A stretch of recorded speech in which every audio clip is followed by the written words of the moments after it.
इस कार्यक्रम के पुण्यार्जक हैं पुण्यशाली श्रावक श्रेष्ठ परिवार श्री कंवरीलाल जी सेठी एवं श्री सुमेरमल जी छाबड़ा की स्मृति में सेठी छाबड़ा परिवार निवासी गुवाहाटी एवं कोलकाता, श्रीमती रतनमणि देवी सेठी, श्रीमती इंदिरा देवी छाबड़ा, श्रीमती प्रीति जैन, श्री सुरेंद्र जैन, श्रीमती रिया जैन, श्री सिद्धांत जैन, पौत्री दामाद, श्रीमती सलोनी, श्री सिद्धांत जी रारा, दुल्हन साड़ी, श्रीमती मोनिका जैन, श्री अजीत जैन, आयुषी अर्नव, श्रीमती रितिका जैन, श्री विनीत जैन, विवान देवर्ष, पुत्री एवं दामाद श्रीमती ऋतु चूड़ीवाल, श्री सुधीर जी चूड़ीवाल, दोहित्र ऋषित हार्दिक। फर्म इंदिरा लॉजीज, वेयरहाउसिंग और logistic park, Guwahati, Assam. Computer vision work, वितरण घर Guwahati. Navkar www.navkargroup.in। Aluminium framework प्रणाली, कॉलम बॉक्स शटरिंग और वस्तु उत्पादों के निर्माता, कोलकाता, पश्चिम बंगाल।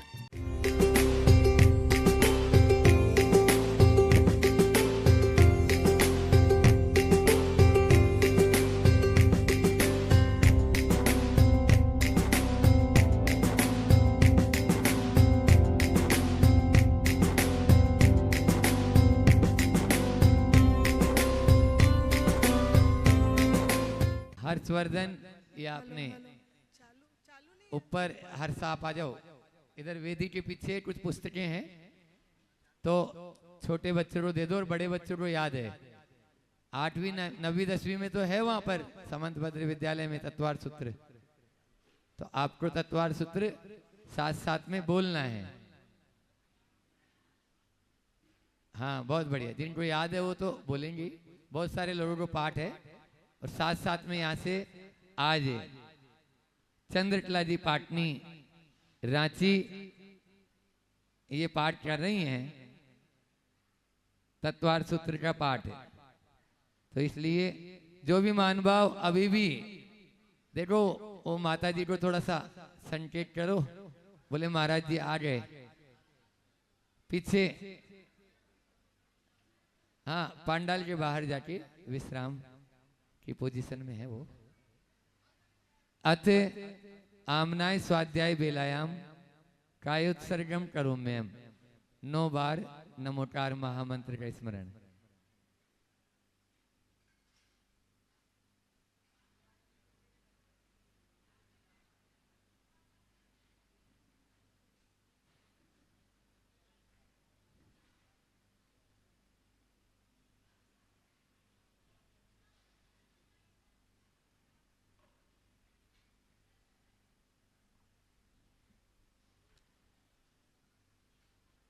हाँ, शुरू करें।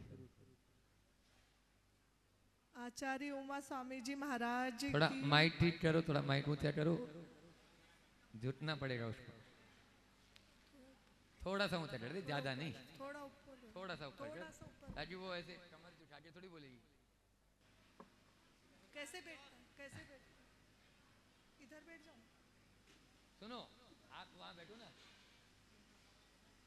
ऐसे सीधे स्ट्रेट किया, यहाँ बैठो बीच में। ये पीछे बैकग्राउंड ही आ जाएगा। वो कुर्सियां उर्सियां नहीं आए, यहाँ लगाओ। पाटे पे बैठाओ ना, पाटा क्यों नहीं लगाया?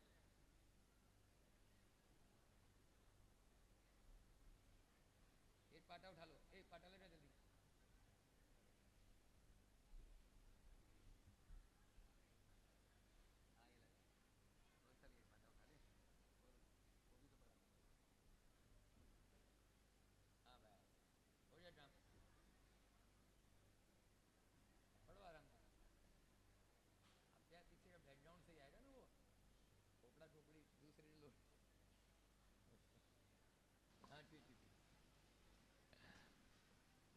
शुक्ला जी, विजय, एक एलईडी वहां पर वो तो लगवा, अपनी पुरानी एलईडी सामने वाली, उसको बोल दो।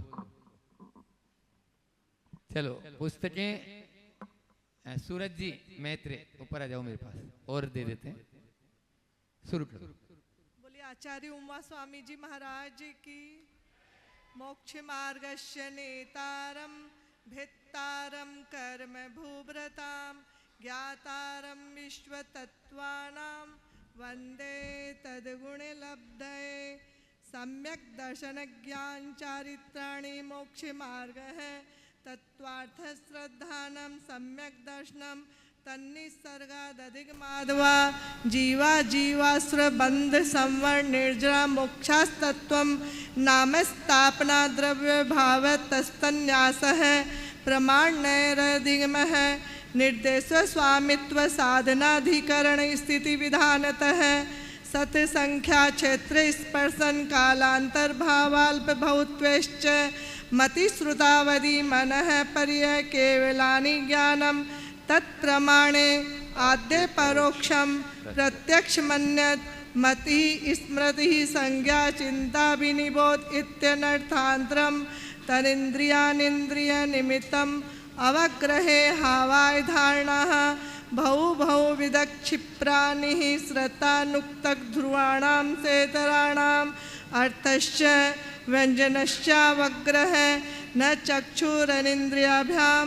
श्रुतं मति पूर्वं द्व्यनेक द्वादश भेदं भव प्रतियोबधिर्देवनारकाणां क्षोपसम निमित्तः षड्विकल्पः शेषाणां ऋजु विपुलमति मनः परियः विशुद्ध प्रतिपाताभ्यां तद्विशेषः विशुद्धि क्षेत्र स्वामी विषयेभ्यो बधि मनः परियो मति श्रुतियो निबंधो दर्वेश्व सर्व पर्यायेषु रूपिष्ववदहे तदंत भागे मनः पर्ययश्च सर्वदर्व पर्यायेषु केवलश्च एकादीनि भाज्यानि युक्पदे कस्मिन्ना चतुर्भ्यः मति श्रुतावधियो विपर्ययश्च सदसतो रवि से साध्य दृक्षोपलब्धेरुन्मत्वत् नेगम संग्रह व्यवहार अर्जु सूत्र शब्द समभिरूढ़ेयं भूतानयः इति तत्वार्थे मोक्ष शास्त्रे प्रथमोऽध्याये नमो नमः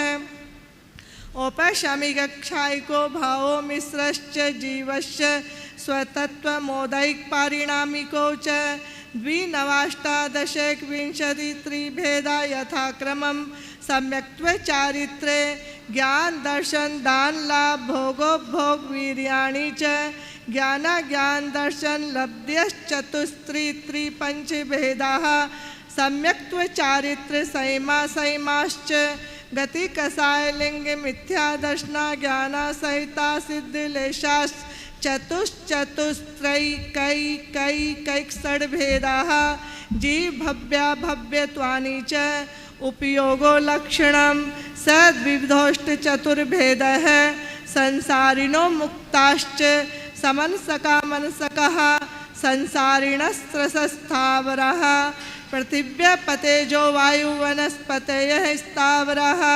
द्विन्द्रियादयस्त्रसः पंचेन्द्रियाणि द्विविधानि निर्वृत्युपकरणे द्रव्येन्द्रियं लब्ध्युपयोगो भावेन्द्रियं स्पर्शन रसन घ्राण चक्षु श्रोत्राणि स्पर्श रस गंध वर्ण शब्दास्तदर्थः श्रुतमनेन्द्रियश्च वनस्पत्यन्तानामेकं कृमि पिपीलिका भ्रमर मनुष्यादीनामेकैक वर्धानि संगिनः समंसकाः विग्रह गतौ कर्मयोगः अनुश्रेणी गतिः अविग्रह जीवश्च विग्रहवती च संसारिणः प्राक् चतुर्भ्यः एक समया विग्रह एकं द्वौ त्रीन्वा नारकः समूर्छन गर्भोपपादा जन्मसि गर्भोपपादा जन्म सचित्त शीत समृताः सेतरा मिश्राश्च कसस्तद्योनयः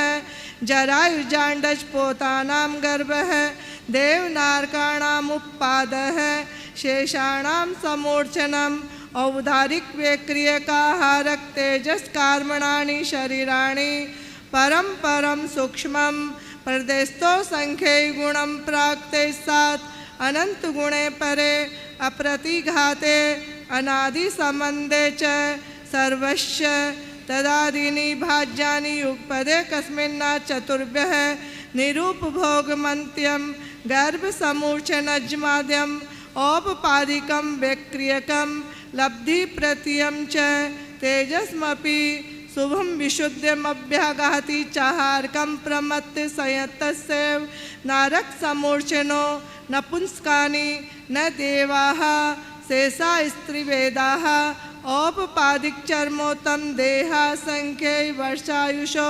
नपवर्त्यायुषः इति तत्वार्थे मोक्षशास्त्रे द्वितीयोऽध्याये नमो नमः।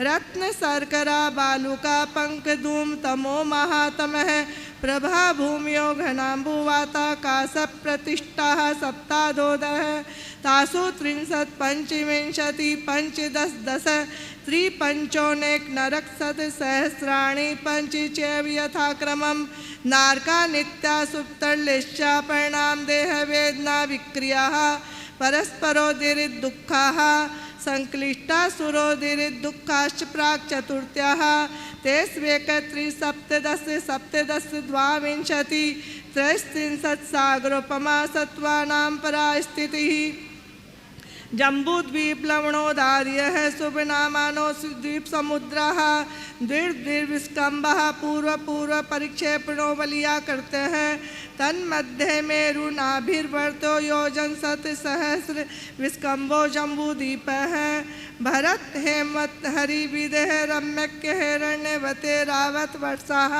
क्षेत्राणि तद्विभाजिनः पूर्वापरा यथा हिमवन महाहिमवन निषद नीलरुक में शिखरिणो वर्षधर पर्वताः हेमार्जुन तपनीय वेडूर्य रजत हेमयाः मणि विचित्र पार्श्वा उपरि मूले च तुल्य विस्ताराः पद्म महापद्म तिंगिंच केसरी महापुंड्रिक पुंड्रिका हरदास्ते सामुपरि प्रथमो योजन सहस्रायामस्तदर्थ विस्कम्भो हृदय है 10 योजना वगा है तन्मध्ये योजनम पुष्करम तद्विगुण द्विगुण हरदा पुष्कराणि च तन्निवासिन्यो देव्यः श्रीयुरी धृति कीर्ति बुद्धि लक्ष्म्यः पल्योपम स्थितिः स सामानिक परिसत्काः गंगा सिंधु रोहित द्रोहिताशा हरिधरिकांता सीता सीतोदा नारी नरकांता स्वर्ण रूप्य कुला रक्ता रक्तोदाः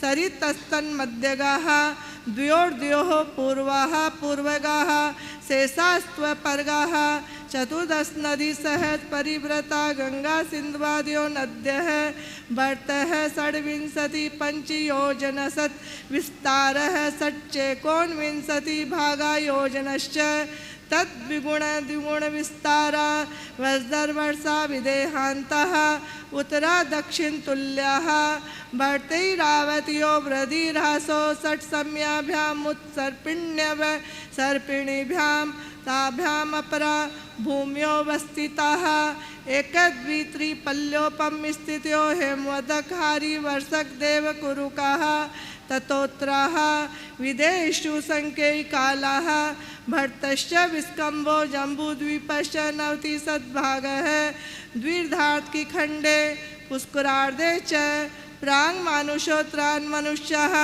आर्या मलेश्चाश्च भट्टैरावत विदेह कर्म भूम्यो नत्र देव कुरुत्तर कुरुभ्यः नृस्थिति प्रावरे त्रिपल्योपम मान्तर्मूर्ते त्रिज्ञो निजानां च इति तत्वार्थे मोक्षशास्त्रे तृतीयोऽध्याये नमो नमः। देवाश्चतुर्णिकायाः आदितस्त्रिषु पितान्तलेशाः दशाष्ट पंच द्वादश विकल्पाः कल्पोपपन्नपर्यन्ताः इंद्र सामानिक त्रयस्त्रिंश पारिषदात्मक लोकपालानिक प्रकीर्णकाभियोग किल्विषिकाश्चैकशः त्रयस्त्रिंश लोकपाल वर्जाव्यंतर ज्योतिष्काः पूर्व्योर्द्वीन्द्रः काय प्रविचारा आयशानाथ शेषाः स्पर्श रूप शब्द मनः परविचारा परे परविचाराः भवनवासिनो सुरनाग विदुत सुपर्णाग्नि वातस्तनितोदधि दीपदिक्कुमारः व्यंतराः किन्नर किम पुरुष महोरग गंधर्व यक्ष राक्षस भूत पिशाचाः ज्योतिष्काः सूर्य चंद्र मसौ ग्रह नक्षत्र प्रकीर्णक तारकाश्च मेरु प्रदक्षिणा नित्यगतियोन्द्रलोके तत्कृतः काल विभागः बहिरवस्थिताः व्यमानिकाः कल्पोपपन्नाः कल्पातीताश्च उपरि उपरि सो धर्मेशान सानत कुमार महेंद्र ब्रह्म ब्रह्मोत्तर लांतव कापिष्ट शुक्र महाशुक्र सहसतार सहस्रा रेस्वाणत प्रांतयो राणाच्युत्यो नवसु ग्रेवै केसु विजय वैजयंत जयंता पराजितेषु सर्वार्थ सिद्धौ च स्थिति प्रभाव शुद्धुति लेशा विशुद्धिन्द्रिया वधि लेशा विशुद्धि स्थिति प्रभा शुद्धुति लेशा विशुद्धिन्द्रियावधि विषयतोधिकाः गति शरीर परिग्रहाभिमानतो हीनाः पीत पद्म लुक शुक्ल लेशाद्वित्रिशेषेषु प्राग्रेवैकेभ्य कल्पाः ब्रह्म लोकालया लौकान्तिकाः सारसतादित्य भृण्यरुणगढ़ तो तुषिताभ्या बाधारिष्टाश्च विजयादिषु द्विचर्माः औपपादिक मनुष्येभ्यः से शास्त्रिज्ञोनयः स्थितिरसुरनाग सुपर्ण द्वीप शेषाणां सागरोपमैत्रीपल्योपमार्धीन्मिताः सो धर्मे सानियोः सागरोपमेधिके सानत कुमार महेन्द्रियोः सप्त त्रिसप्तनवेकादश त्रयोदश पंचदशाभिरधिकानि तु आर्णाच्युता दुर्धुमेकैके नवसु ग्रेवैकेषु विजयादिषु सर्वार्थ सिद्धौ च अप्रापल्योपमधिकं परतः पूर्वा पूर्वानन्तरा नारकाणां च द्वितीयादिषु 10 वर्ष सहस्राणि प्रथमायां भवनेषु च व्यन्त्राणां च परापल्योपमधिकं ज्योतिष्काणां च तदष्टभागोपरा लोकान्तिका नामष्टो सागरोपमाणि सर्वेषाम् इति तत्त्वार्थे मोक्षशास्त्रे चतुर्थोऽध्याये नमो नमः अजीवकाया धर्माकाशपुद्गलाः द्रव्याणि जीवाश्च नित्यावस्थितान्यरूपाणि रूपिणः पुद्गलाः आकाशादेक द्रव्याणि निष्क्रियाणि च असंख्येयाः प्रदेशा धर्मे जीवानाम् आकाशस्यानन्ताः संख्यापुद्गलानां नाणोः लोकाकाशे भगा है धर्माधर्म्यो कृष्णे एक प्रदेशादिषु भाज्यः पुद्गलानाम् असंख्यै भागादिषु जीवानां प्रदेशसंगार विसर्प्याभ्यां प्रदीपवत् गतिस्थित्युपग्रहो धर्माधर्म्यो रूपकारः आकाशस्यावगा है शरीर वाङ्मनः प्राणापानः पुद्गलानां सुख दुख जीवित मरणोपग्राश्च परस्परोपग्रहो जीवानां वर्तना परिणाम क्रिया परत्वा परत्वे च कालश्च स्पर्श रसगंध वर्णमन्तः पुद्गलाः शब्द बंध सूक्ष्म स्थूल संस्थान भेद तमश्चाया तपोद्योतवन्तश्च अणमः स्कन्धाश्च भेद संगातेभ्य उत्पद्यन्ते भेदादणुः भेद संगाताभ्यां चाक्षुषः सद्द्रव्यलक्षणम् उत्पाद्यद्रव्ययुक्तं तद्भाव्याभ्यं नित्यम् अर्पितानर्पित सिद्धः स्निग्ध रुक्षत्वाद बंधः न जगन्य गुणानां गुण साम्य सदृशानां द्वैधिकादि गुणानां तु बंधे दिको पारिणामिको च गुण पर्यवद्रव्यं कालश्च सोनंत समयः द्रव्या सर्व्या निर्गुणः गुणः तद्भाव परिणामः इति तत्वार्थे मोक्षशास्त्रे पंचमोऽध्याये नमो नमः काय वाङ् मनः कर्म योगः स आश्रवः शुभः पुण्यश्च शुभः पापश्च स कषाया कषायोः साम्प्रायिकेर्यापदयोः इंद्रिय कषाया व्रतक्रियाः पंचविंशति संख्याः पूर्वस्य भेदाः दिव्रमन्द ज्ञाता ज्ञातभावाधिकरण वीर्य विशेषे तद्विशेषः अधिकरणं जीवाः आद्यं समरं समारंभारं योगकृत्कारितानुमत कषाय विशेषे स्त्रीश्चतुश्चैकसः निर्वर्तना निक्षेप संयोग निसर्गा द्विचतुर्द्वित्रिभेदाः परं तत्प्रदोषनिन्नौ मात्सर्यांतराया साधनोघाता ज्ञान दर्शनावणियोः दुःखशोकतापाक्रंदन वत्परिदेव नानात्म परोभय स्थानान्य सद्वेदश्च भूतवृत्त्यनुकंपादान सराग संयमादि योग क्षांति सोचमिति सद्वेदश्च केवली श्रुति संग धर्म देवावरणवादो दर्शन मोहश्च कसायो दया तीव्र परिणामश्चारित्र मोहश्च बव्वारं परिग्रत्वं नारकस्यायुषः माया तेर्यज्ञोनश्च अल्पारं परिग्रत्वं मानुषश्च स्वभावमार्दवं च निःशीलव्रतत्वं च सर्वेषां सराक् संयमा काम निर्जरा बालतपांसि देवश्च सम्यक्त्वं च योग वक्रता विसंवादनं चाशुभस्य नाम्नः तद्विपरीतं शुभश्च दर्शन विशुद्धिर्विनय संपन्नता शीलव्रतेष्वनतिचारो वीक्षण ज्ञानोपयोग संवेगो शक्ति तस्त्याग तपसी साधु समाधिर वैयावृत्तकरण महर्दाचार्य बहुश्रुत प्रवचन भक्तिरावश्य कापरिहाणिर्मार्ग प्रभावना प्रवचन वत्सलत्वमिति तीर्थकरत्वश्च परात्म निंदा प्रशंसे सद्गुणोच्छादनोद्भावने च नीचर गोत्रश्च तद्विपरीयो नीचर वृत्तेनुसेको चोत्रश्च विघ्नकरण मंत्रायश्च इति तत्वार्थे मोक्षशास्त्रे षष्ठोऽध्याये नमो नमः।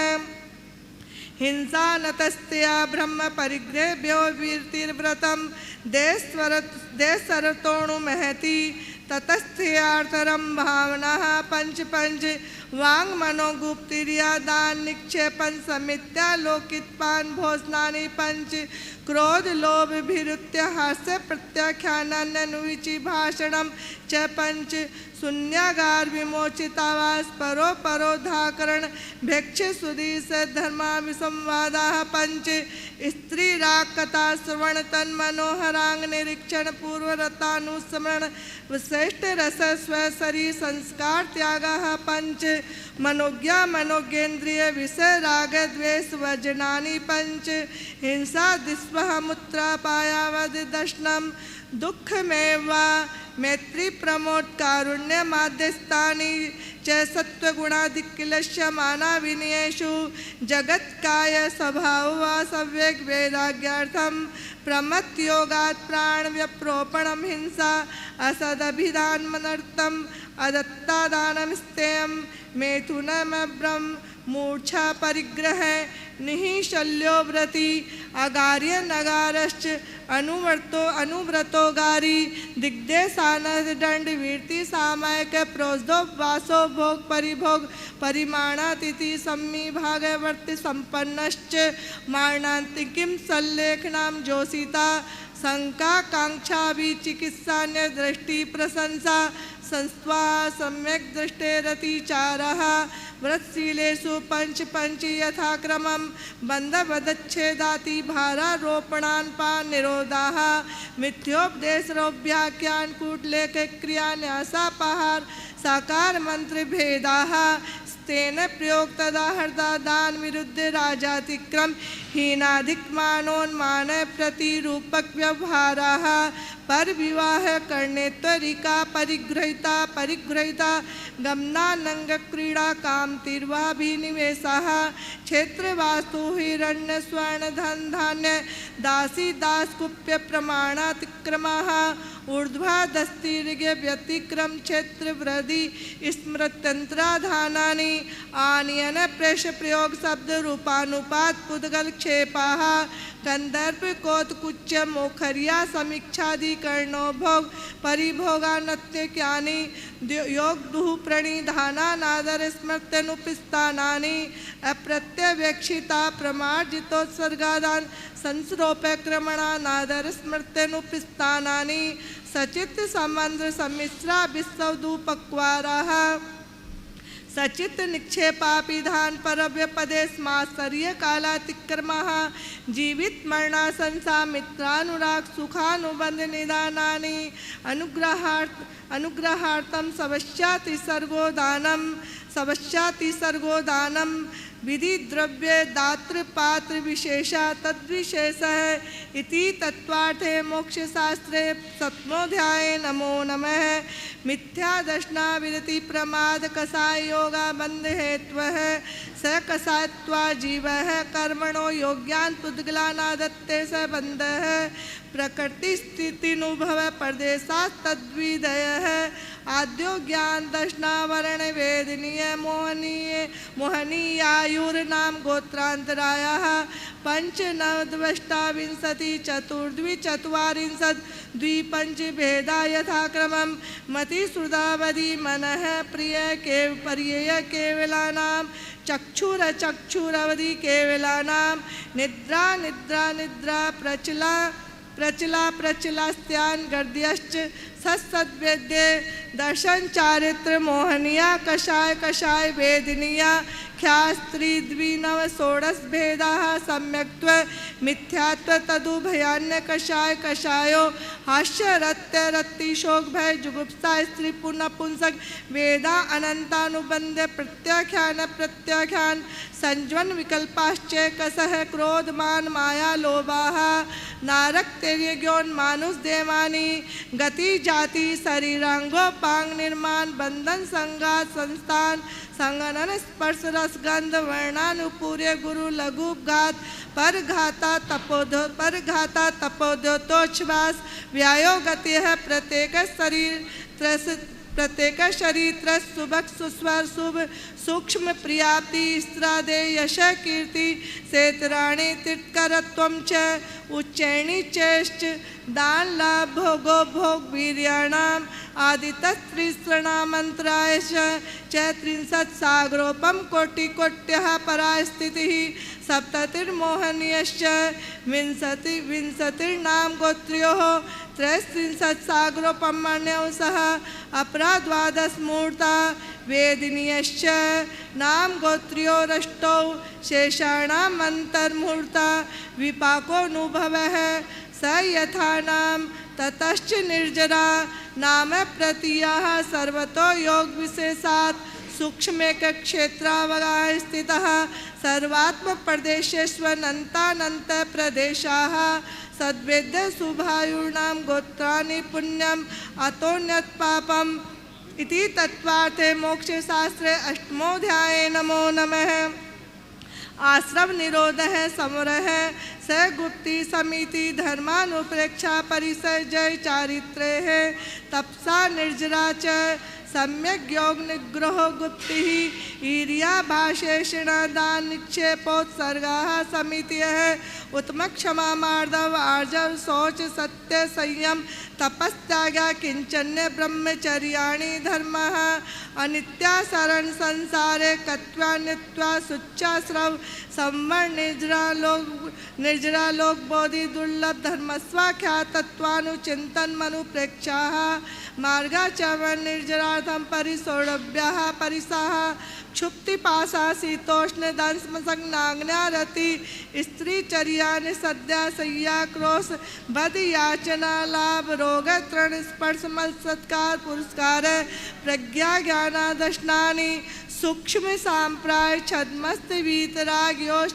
चतुर्दश एकादश जिने वादर सांप्राय सर्वे ज्ञानावर्णे प्रज्ञा ज्ञाने दर्शन मोहांत राययोर दर्शनालाभौ चारित्र मोहे नाज्ञारति स्त्री निसद्या क्रोश याचना सत्कार पुरस्काराः वेदिनीये शेषाः एकाधियो भाज्ययुगपदे कस्मिन् एकोनविंशतेः सामायिकच्छेदोपस्थापना परिहार विशुद्ध सूक्ष्म सांप्राय यथाख्यात्मिति चारित्रम अंशनामोदर्यवर्ती परिसंख्यान रस परित्याग विमुक्त शासन काय कलेसा बाह्यम तपः प्राश्चित विनय वियावृत्ते स्वाध्याय व्युत्सर्ग ध्यानानुत्रम नव चतुर्दश पंच द्विभेदा यथाक्रमं प्राग्ध्यानात् आलोचना प्रतिक्रमण तदुभय विवेक व्युत्सक तपश्चेत परिहारोपि स्थापना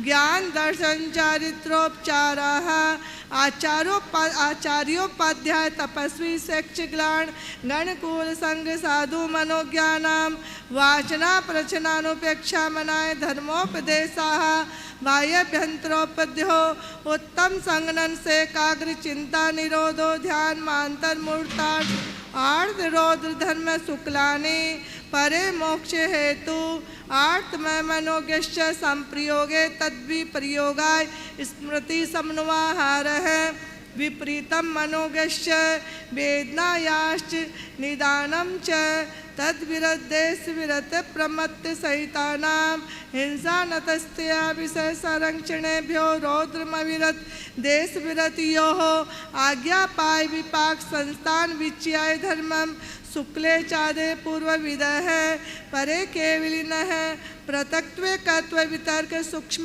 क्रिया प्रतिपात व्युपट निर्याक क्रिया निवृत्तिनी त्रिएक योग का योगानाम एकश्रिय सवितर्क विचारे पूर्वे अविचारम द्वितीयम वितर्क है श्रुतम विचारोर्थ है व्यंजन योग संक्रांति ही सम्यक दृष्टि श्रावक वीरतानंद वियोजक दर्शन मोक्षप कोपशम कोप शांत वीरतानंद वियोजक दर्शन मोक्षप कोपशम कोप शांत मोक्षपक क्षीण मोह जिनः क्रमशो संख्ये गुण निर्जराः कुलाक बकुश कुशील निर्ग्रंथ स्नातका निर्ग्रंथाः संयम श्रुत प्रति सेवना तीर्थलिंग लेशोपाद स्थान विकल्पतः साध्यः इति तत्वार्थे मोक्ष शास्त्रे नमोध्याये नमो नमः मोह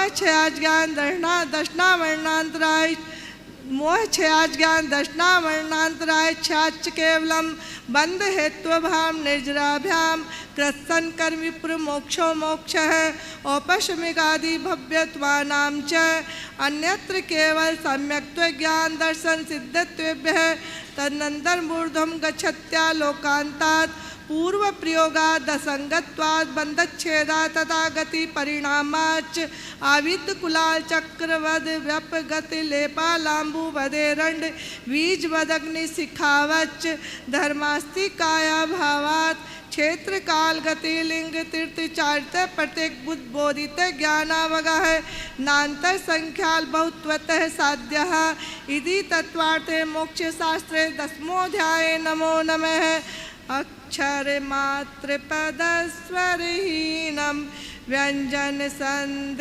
विवर्जित रेफम साधुभिरत्र मम क्षमितव्यम को न विमोहति शास्त्र समुद्रे दशाध्याये परिच्छिन्ने तत्वार्थे पठिते सति फलं साधुपवासश्च भाषितं मुनिपुंगवे तत्वार्थ सूत्रकर्तारं गद्यपिक्षोपलक्षितं वंदे गणिंद संजात उमास्वामी मुनीश्वरम।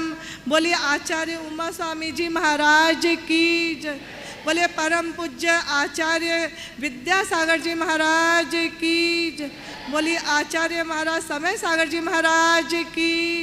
बोलिए परम पूज्य गुरुवर प्रमाण सागर जी महाराज की। बोलिए परम पूज्य गुरुवर निर्वेक सागर जी महाराज की।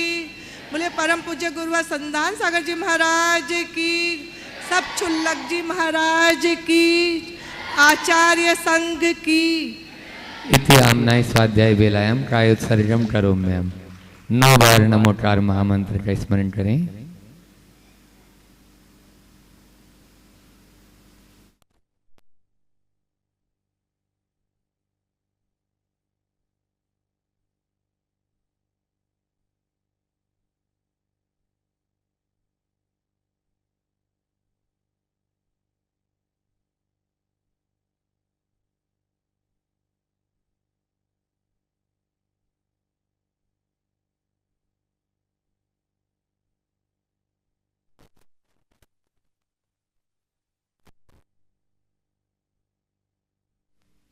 प्रतिदिन अपन जो पाठ करते हैं, उस पाठ के माध्यम से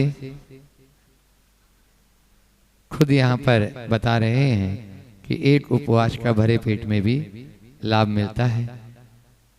चारों अनुयोगों का सार है ये तत्वार सूत्र।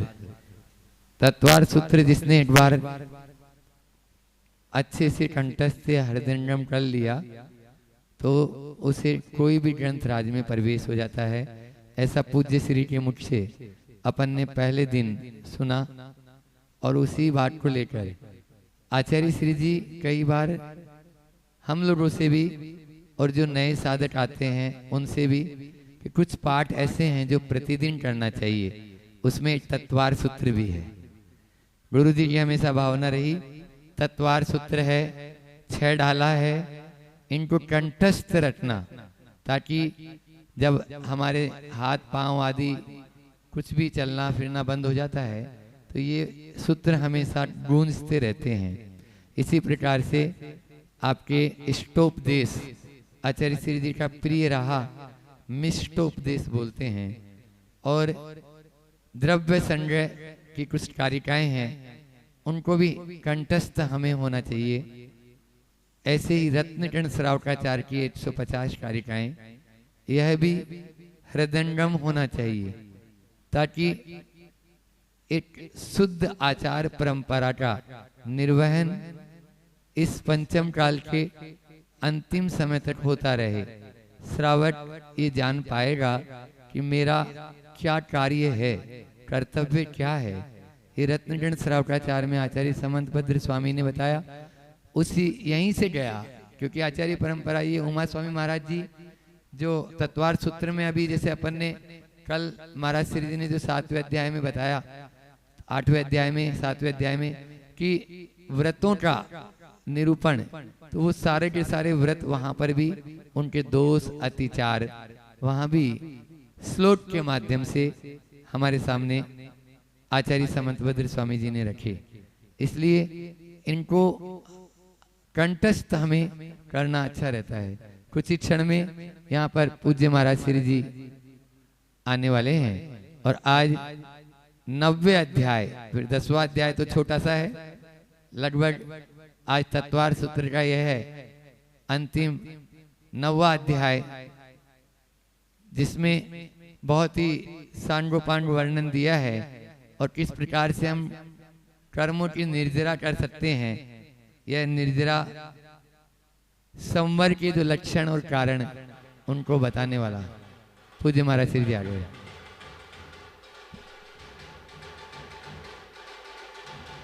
खड़े हो जाएं आप लोग।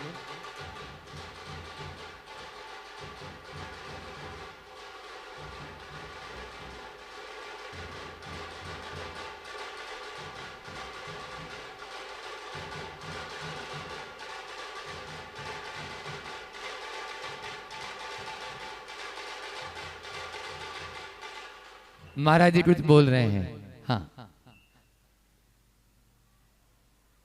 वहीं से बजा लो, उधर ही वहीं से बजाओ। यदि बजाना है तो यहाँ साथ में इधर नहीं आओ। हाँ,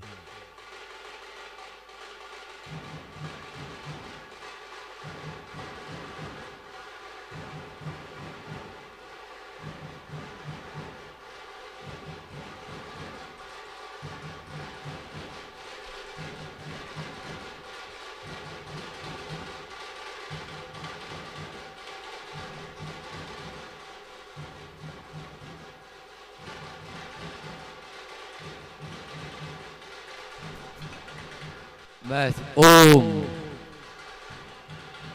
सुनो, अब सभी लाइन से बैठ जाओ जहां पर आप पहले बैठे थे। सभी जैसे क्लास वाइज बैठे वैसे ही लाइन से वैसे की वैसे ही बैठो।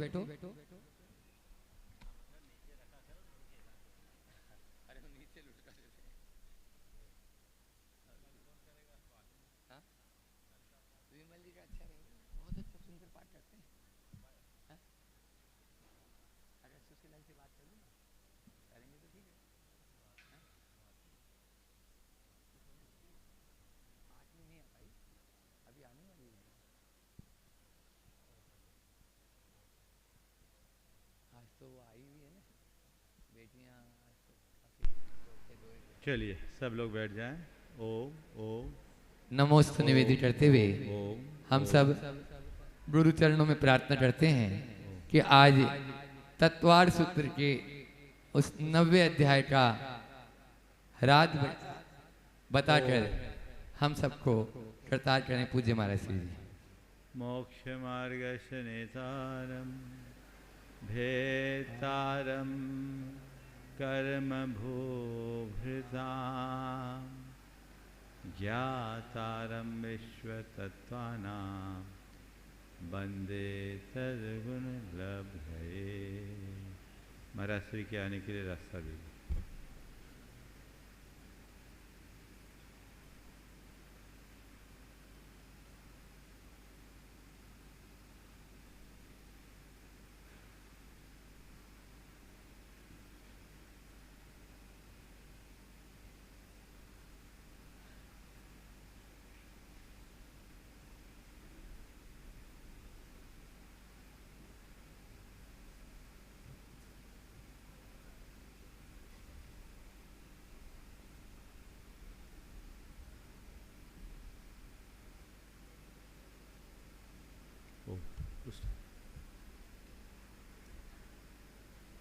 आज अभी आप सब लोगों ने तत्वार सूत्र का शुद्ध पाठ श्रवण किया। आज 9वां अध्याय है जो हमारे साधना के सारे रहस्य को बताता है। अभी तक हमने आश्रय और बंध तक की बात की। ये तो संसार में अनादि से लगा हुआ है। जब हम आश्रय और बंध से मुक्त होते हैं तभी हमें मोक्ष की प्राप्ति होती।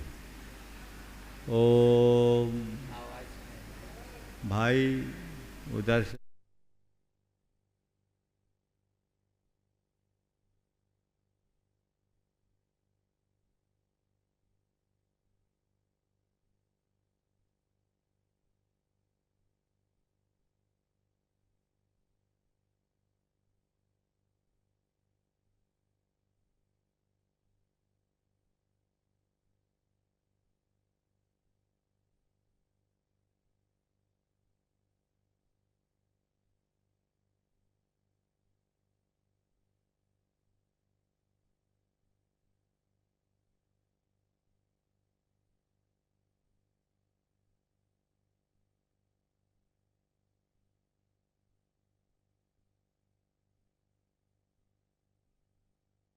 तत्वार सूत्र का 9वां अध्याय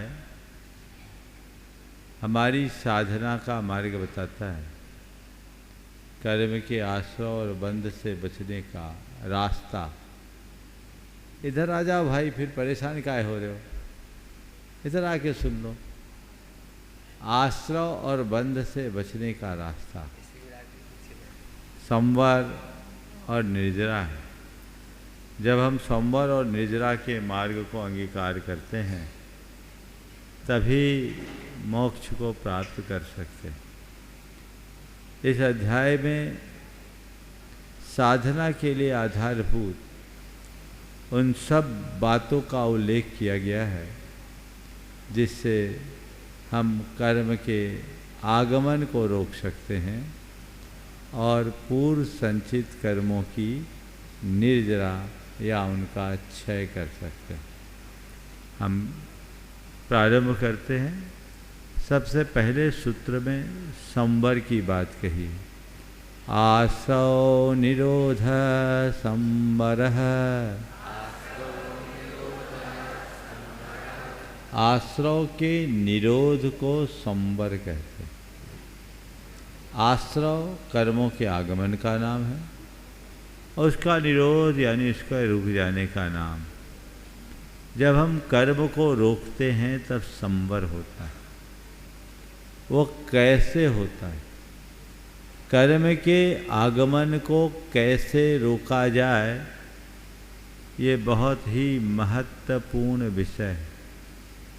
तो कहते हैं सगुप्ती समिति धर्मानुप्रेक्षा परिसहजय चारित्र है।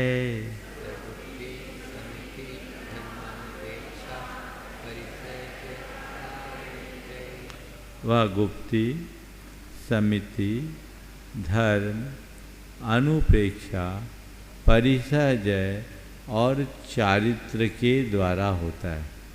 मतलब इनसे कर्म रुकते हैं। गुप्ति अपनाने से, समिति पालन करने से, धर्म धारण करने से, अनुप्रेक्षा का चिंतन करने से, परिसहजय करने से और चारित्र का आराधन करने से कर्म का आगमन रुकता है। क्या रुकता है?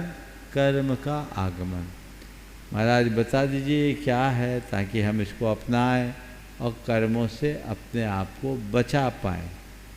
देखिए, ये अध्याय मूलतः मुनियों के साथ जुड़ा हुआ है, क्योंकि संवर और निर्जरा के मुख्य अधिकारी मोक्ष मार्ग में विचरण करने वाले मुनिराज होते हैं। लेकिन ऐसा नहीं है कि आप गृहस्थ जन भी इसका कुछ भी लाभ न ले पाएँ। अपनी अपनी भूमिका के अनुसार आंशिक रूप से इसका लाभ लिया जा सकता है। तो वह क्या है? इन गुप्ति, समिति, धर्म, अनुप्रेक्षा, परिसहजय और चारित्र, ये 6 की बात आचार्य महाराज खुद आगे के सूत्रों में कह रहे हैं। हम वहीं उनकी परिभाषा और ये कैसे कर्म के आगमन से हमें रोकते, कर्म के आगमन को रोकने में सहायक बनते, हम चर्चा करेंगे। तपसा निर्जरा च, इन 6 के साथ एक है तपस्या। तपस्या से कर्म का आगमन तो रुकता ही है, पुरातन कर्मों की निर्जरा भी होती। कर्म के नाश का, कर्म के क्षय का सबसे बड़ा साधन है निर्जरा, जो तपस्या के बल पर होती है। च शब्द लगाया है वो इस बात को बताने के लिए कि हमने 8वें अध्याय में भी निर्जरा की चर्चा की थी। वह कर्म अपने समय पर झड़ने पर होता है, वह सविपाक निर्जरा होती है। और यहाँ मोक्ष मार्ग की निर्जरा की बात है, ये अविपाक निर्जरा है। कर्म का अपने समय पर फल देकर झड़ जाना कोई बड़ी बात नहीं है, लेकिन तप आदि साधन विशेषों के द्वारा कर्म का असमय में झड़ाना वास्तविक साधना है और उसी से मुक्ति की प्राप्ति होती है। तो तपस्या से जो निर्जरा की बात की गई वो इसी तरह की। अब बात आती है गुप्ति की। तो गुप्ति क्या है? सम्यक योग निग्रहो गुप्ति। सम्यक योग निग्रहो गुप्ति। सम्यक यानी भली प्रकार से योग अर्थात मन वचन काय की प्रवृत्ति, इसका निग्रह करना अर्थात अपनी प्रवृत्तियों पर नियंत्रण रखना गुप्ति है। मन की प्रवृत्ति, वचनों की प्रवृत्ति और शरीर की प्रवृत्ति पर नियंत्रण रखना गुप्ति है। अर्थात मन, वचन और काय की दुष्प्रवृत्तियों का निरोध करना, मन को राग देश से अप्रभावित रखना मनोगुप्ति, अशुद्ध वचनों का निरोध करना अथवा मौन रहना वचन गुप्ति और कायिक कुचेष्टाओं को नियंत्रित करना काय गुप्ति। तो जब हम मन के, वचन के और शरीर की प्रवृत्तियों पर नियंत्रण रखना शुरू कर देते हैं तो उससे तत्संबंधी पाप कर्म का आश्रव रुक जाता है। तो ये हमारे संवर का कारण बना कि नहीं बना? बना ना। अब समिति इरियाभासनादान निक्षेपोत्सर्गा समितयः।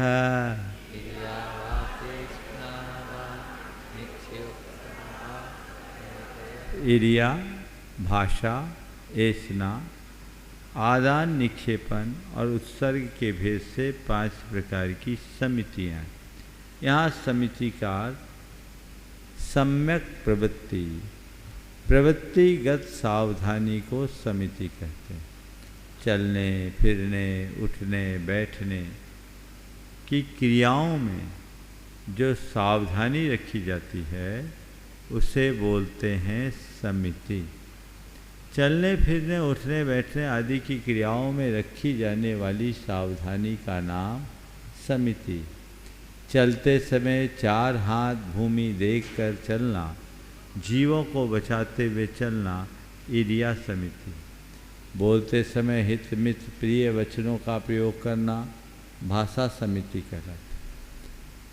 आहार में आहार संबंधी नियमों का पालन करते हुए शुद्ध और निर्दोष आहार ग्रहण करना, ये एषणा समिति। किसी वस्तु को उठाते रखते समय भली भांति उस जगह को देखकर कोमल पिच्छी से परिमार्जित करके वहाँ उठाना रखना, इसको बोलते हैं आदान निक्षेपण समिति।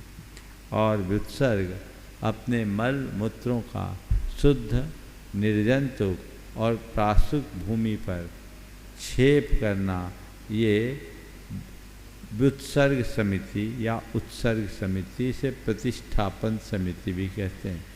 ये 5 प्रकार की समितियाँ हमें प्रवृत्ति में सावधान करती है और इन समितियों के पालन से प्रवृत्तिगत ऐसे पापों से बचा जाता है। इसलिए हमें चलते समय जब भी चलें देख के चलें, बोलते समय सोच के बोलें, उठाते रखते समय सावधानी रखें, ये हमारा कर्तव्य है। तो ये 5 समिति है जो मूलियों के मूल गुणों में भी आते हैं। अब धर्म जो धारण किया जाए उसका नाम धर्म। रोज़ आप लोग इनके बारे में सुन ही रहे हैं, हम सूत्र पढ़ते हैं। उत्तम क्षमा मार्दवार्जौ शौच सत्य संयम तपस्त्यागा किंचन ब्रह्मचर्यानि धर्म। क्षमा मार्दवार्जौ शौच सत्य संयम तपस्त्यागा किंचन ब्रह्मचर्यानि धर्म। उत्तम क्षमा मार्दव आर्जव शौच सत्य, सत्य शौच पाठ है, दोनों पाठ मिलता है। संयम तप त्याग आकिंचन और ब्रह्मचर्य, ये धर्म के 10 लक्षण हैं।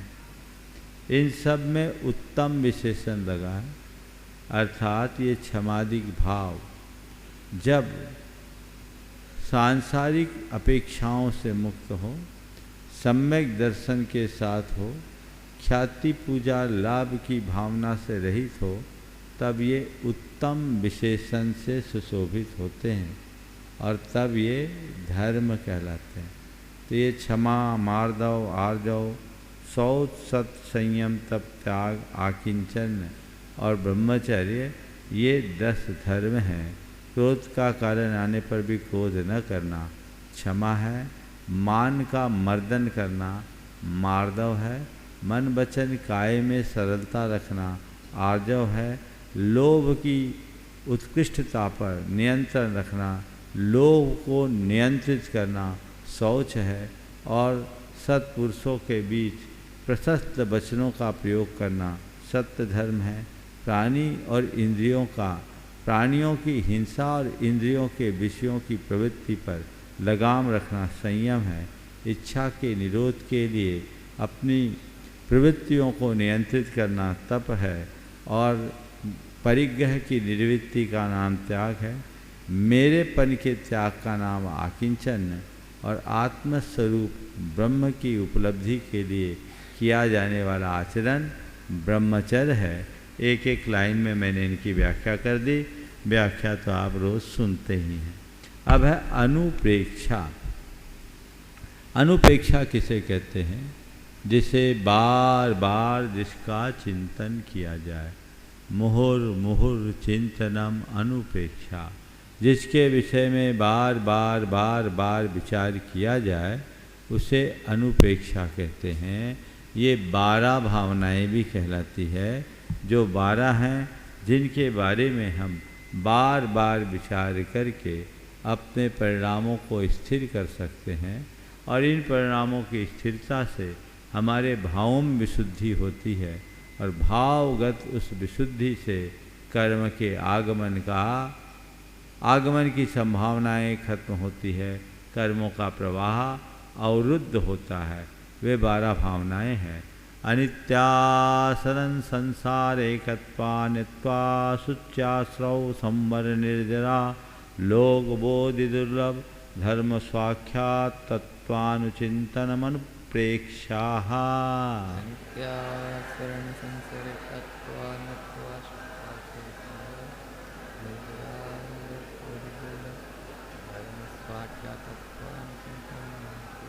अनित्य असरन संसार एकत्व अन्यत्व असुचि आश्रव संवर निर्जरा लोक बोधि दुर्लभ धर्म साक्षातत्व इनका अनुचिंतन करना अनुपेक्षा है।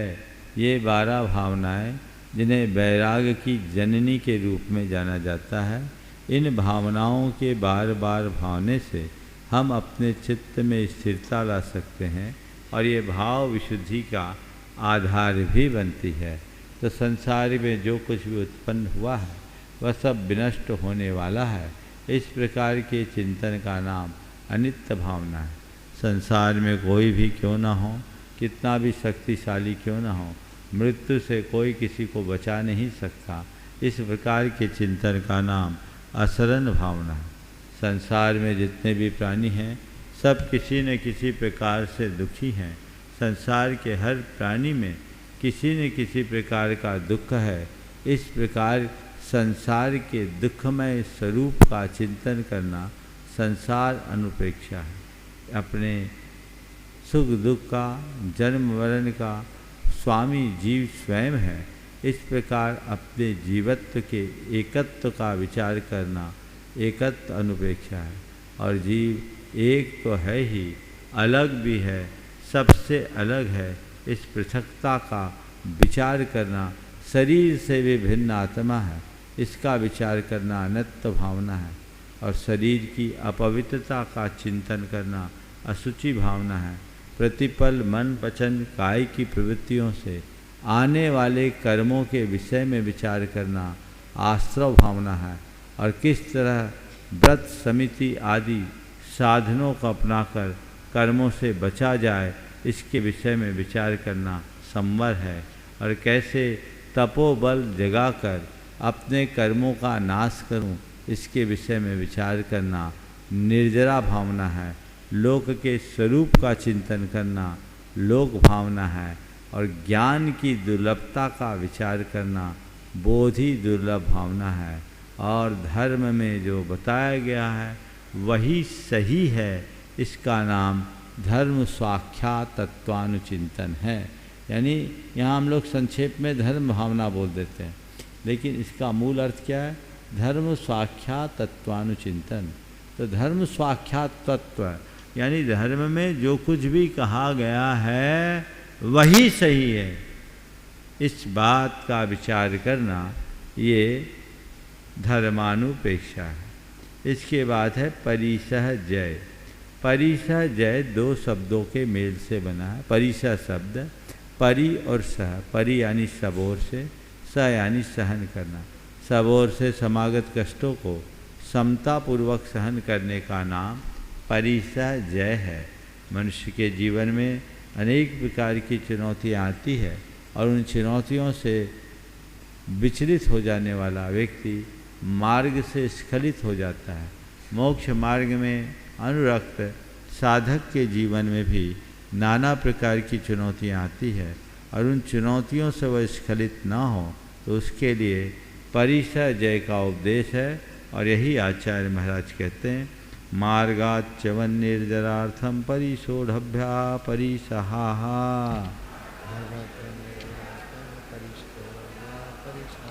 मार्गात् अच्यवन, मार्ग से च्युत न हो, और निर्जरार्थम, निर्जरा के लिए। कौन से मार्ग से?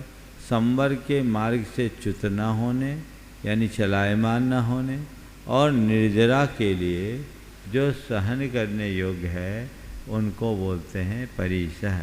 अगर परिसहों को सहेंगे तो संवर का मार्ग बना रहेगा और संवर का मार्ग बना रहेगा तो निर्जरा के द्वार खुले रहेंगे।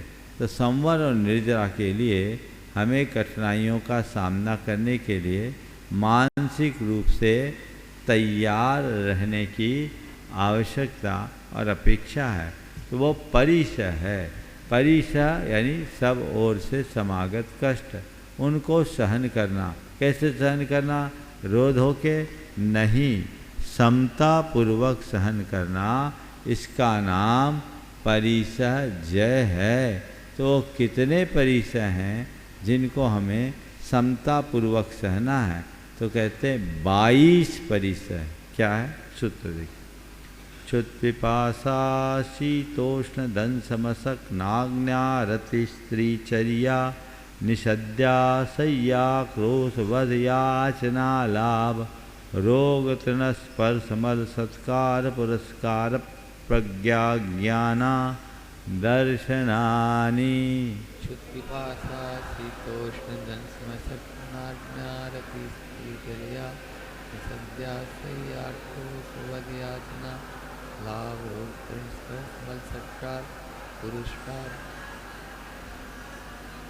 क्षुत यानी भूख, पिपासा यानी प्यास, शीत यानी सर्दी, उष्ण यानी गर्मी, दंस मशक यानी दांस मच्छर, नाग्न यानी नग्नता, अरति यानी संयम से कभी उबना नहीं, स्त्रियों के हाव भाव विलास के मध्य विचलित न होना, चर्या पैदल चलने में पाँव छिल जाए पर मन का उत्साह खंडित नहीं होने देना, निषद्या तखत पर बैठना है, सामान आसन पर बैठना है, उसकी चुभन से विचलित न होना, ये निषद्या परिसह। सैया शयन भी करना है, तो यहाँ तो गद्दे वद्दे तो है नहीं, सामान तख्ते पर शयन करना, सैया परिसर है। आक्रोश लोगों के कर्कश कठोर मर्मघाती भंड वचनों को सुनकर गाली गलौज किए जाने पर भी उसका प्रतिकार न करना, आक्रोश परिसर है। बद कोई जान से मारने के लिए भी आ जाए तो उसका प्रतिवाद न करना, बद परिसर है। याचना अपने लिए कुछ भी हो जाए, प्राण निकलने को हो तो भी कोई मांग नहीं करना, याचना परिसर है। अलाभ आहार आदि के लिए निकलने पर यदि लाभ न मिले, आहार में अंतराय हो जाए या कुछ विधि आदि न मिले तो अलाभ में भी लाभवत संतुष्ट रहना, अलाभ परिसर है। भयानक शारीरिक कष्टों के आने के बाद भी रोग का यथासंभव प्रतिकार न करना, और प्रतिकार करे तो निर्बद्ध तरीके से प्रतिकार करना, रोग के आरोग से आक्रांत होने पर भी अविचलित बने रहना, रोग परिसर्जय है। तृण स्पर्श सड़क पर नंगे पांव चल रहे हैं और नंगे पांव चल रहे हैं, कंकर पत्थर चुभते हैं तो उनको समता से सहन करना, तृण स्पर्श परिसर है। मल पूरे जीवन स्नान न करने पर, शरीर में मलिनता होने पर भी उसके प्रतिकार की इच्छा न करना, मल परिसर्जय है। और सत्कार पुरस्कार, यदि लोक में बड़ी प्रतिष्ठा हो तो उसका अभिमान न आना, और कोई पूछे नहीं तो मन में हीनता न आने देना, ये सत्कार पुरस्कार परिसर्जय है। प्रज्ञा ज्ञान की अधिकता होने पर ज्ञान का अभिमान न होना, प्रज्ञा परिसर्जय है। और ज्ञान की अल्पता होने पर अपने मन में हीनता का भाव न आने देना, अज्ञान परिसर्जय है। और पूरे जीवन संयम साधना के पथ पर रहने के बाद भी उसके प्रति अश्रद्धा न आने देना, ये अदर्शन परिसर्जय है। ये 22 परिसर है। आप लोगों को सुन करके तो लग रहा होगा कैसा है, पर देखो मुनियों का जीवन कैसा कठिन होता है, वो किस तरीके से अपनी चर्या का अनुपालन करते हैं, कितनी कठिनाइयाँ होती। 24 घंटे में एक ही बार भोजन करना, उसी वक्त पानी पीना, और उसमें भी विहार करना, उसमें भी अंतराय आ जाना, कैसे चलता है? चलता है। आज के लोगों के लिए बड़ा आश्चर्य है, लेकिन ये अनुभूत प्रयोग है कि एक स्थिति में पहुंच जाने के बाद अपनी शारीरिक और मानसिक आवश्यकताओं को कम किया जा सकता है। हम अपने फिजिकल और मेंटल रिक्वायरमेंट को रिड्यूस कर सकते हैं और उसको कम करना, इसी को आजकल एक शब्द आया है मिनिमलिज्म। हर चीज़ को कम करते जाना, जितना हो सके हम मिनिमाइज करते जाएं। तो ये चीज़ है। तो अपनी आवश्यकताओं और आकांक्षाओं को नियंत्रित किया जा सकता है। ये इन परिसरों को जीतने का यही माध्यम है। आपको हम अपनी बात बताएं, हम लोग भोजन के टाइम में भोजन करने चले जाते हैं, लेकिन भूख की वेदना क्या होती है ये अनुभव में नहीं है। आप लोग कहते हैं चूहा कूद रहा है, अपने को कोई चूहा नहीं कूदता। हाँ, चूहा कूदता इतने साल हो गए पता ही नहीं। वक्त है चले जाए, पूरा आहार ले ले, और उसके बाद दूसरे दिन तक तो आहार का नाम भी याद नहीं रहता। कई बार शारीरिक पथ्यापथ्य की अपेक्षा से कुछ भाव भी हो संकेत करने का, तो वो उसी दिन याद आता है जब दूसरे दिन चौके में जाते हैं। ये अभ्यास है, समझ गए। जो केवल खाने में लगा रहता है उसकी कहानी अलग होती है, और जो साधना में लगता है उसकी स्थिति अलग होती है। ये अभ्यास से हो सकता है। तो भूख प्यास, फिर है शीत उष्ण ठंडी गर्म। अब ठंडी गर्मी की बाधा कोई सामान्य बाधा तो नहीं है। कड़कड़ाटी ठंड हो, आजकल देखो कितनी ठंड पड़ती है, लेकिन उसमें भी अपने अंदर स्थिरता बनाए रखना, ये क्या है। गुरुदेव कहते हैं कि कम बल वाले ही कंबल वाले होते हैं, काम के दास होते हैं। हम बल वाले हैं, हमें कंबल का संबल आवश्यक नहीं। राम के दास हैं, राम के पास है। समझ गए। राम के दास है, राम के पास है। अभ्यास से ये किया जा सकता है। कई बार लोग कहते हैं महाराज जी आप लोग कैसे सर्दी सह लेते। अरे भाई, आप लोग पूरे शरीर को ढक के रखते हो, कभी चेहरा ढकते हो? उसको ठंड क्यों नहीं रखते? आप जितना अनुभव करोगे उतना ठंड लगेगी। समझ गया। एक बार ऐसा हुआ, गुरुदेव के साथ विहार कर रहे थे और रास्ता हमने ही चुना था। शॉर्टकट बता दिया, बेल खेड़ा से तारा देही जाना था।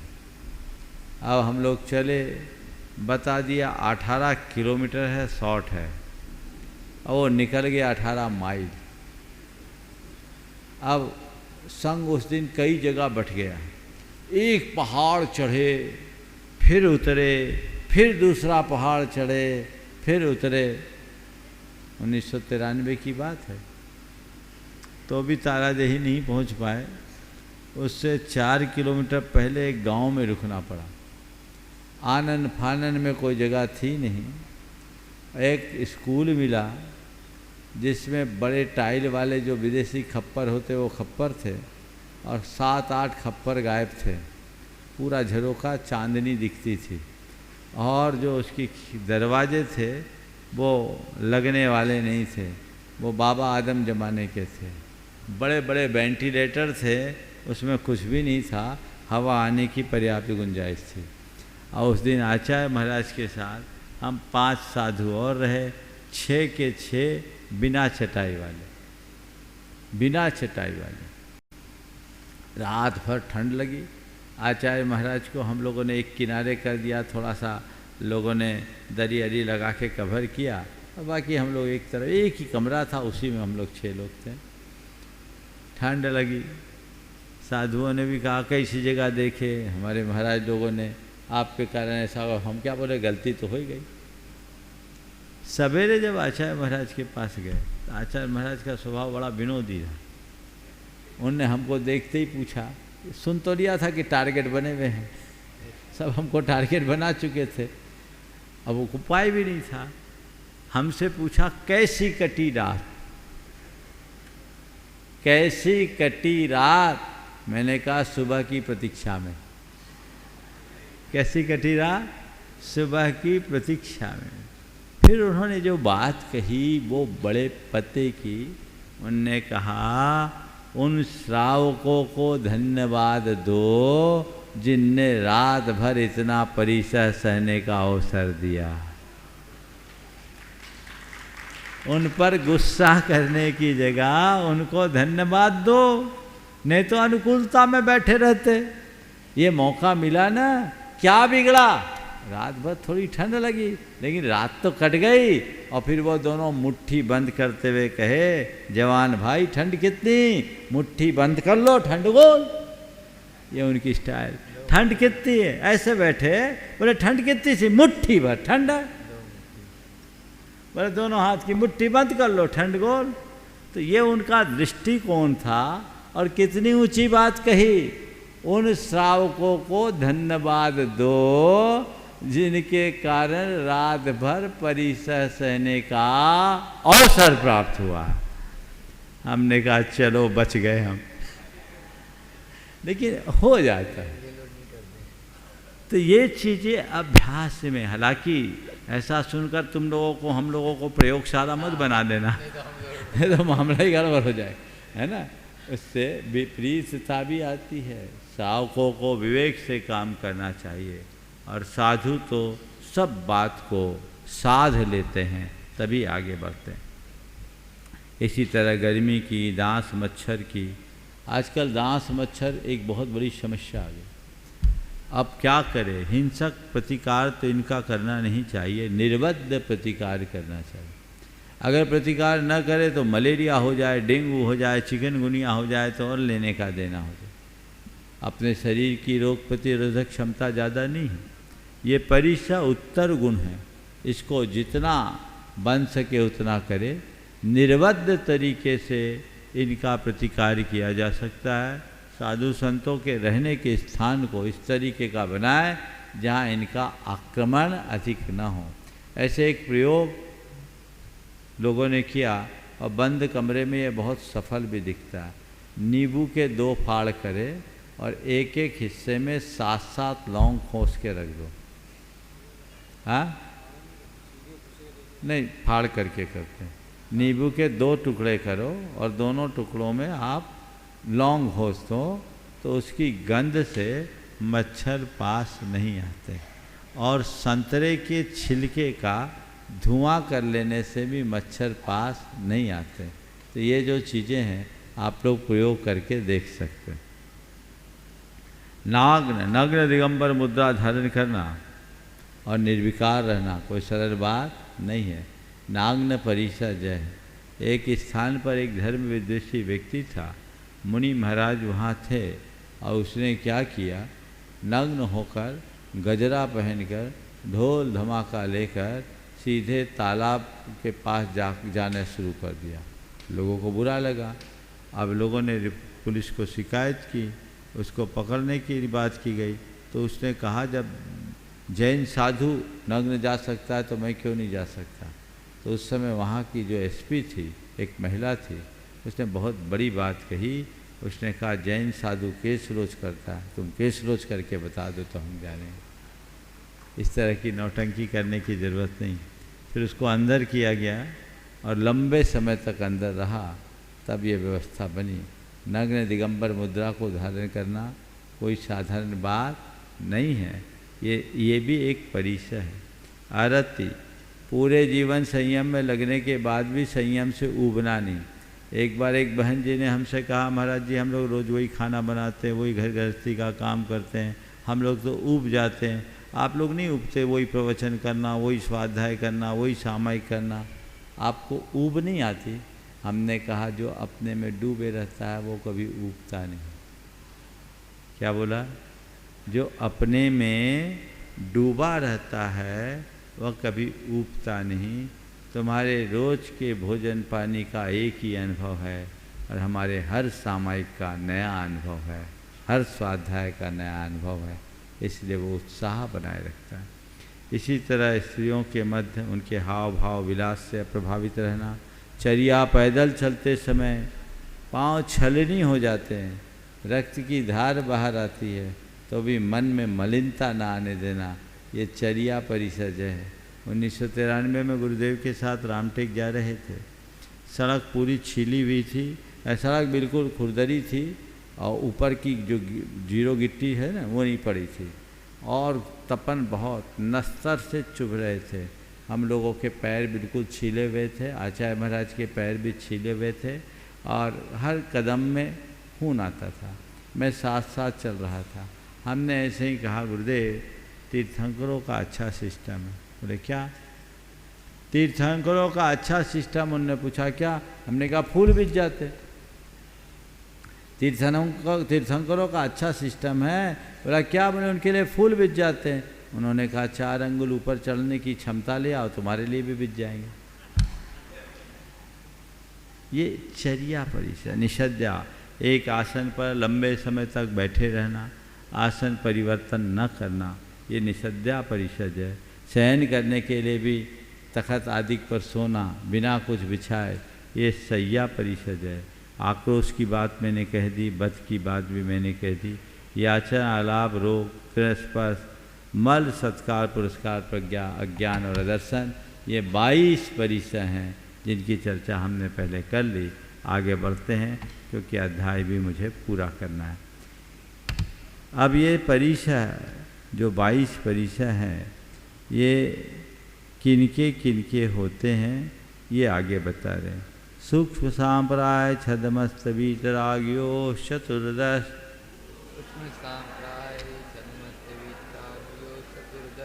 सूक्ष्म सांप्राय और छदमस्त वीतराग, अर्थात सूक्ष्म सांप्राय 10वां गुणस्थान और छदमस्त वीतराग यानी 12वें गुणस्थान। इनमें 14 परिसर होते हैं।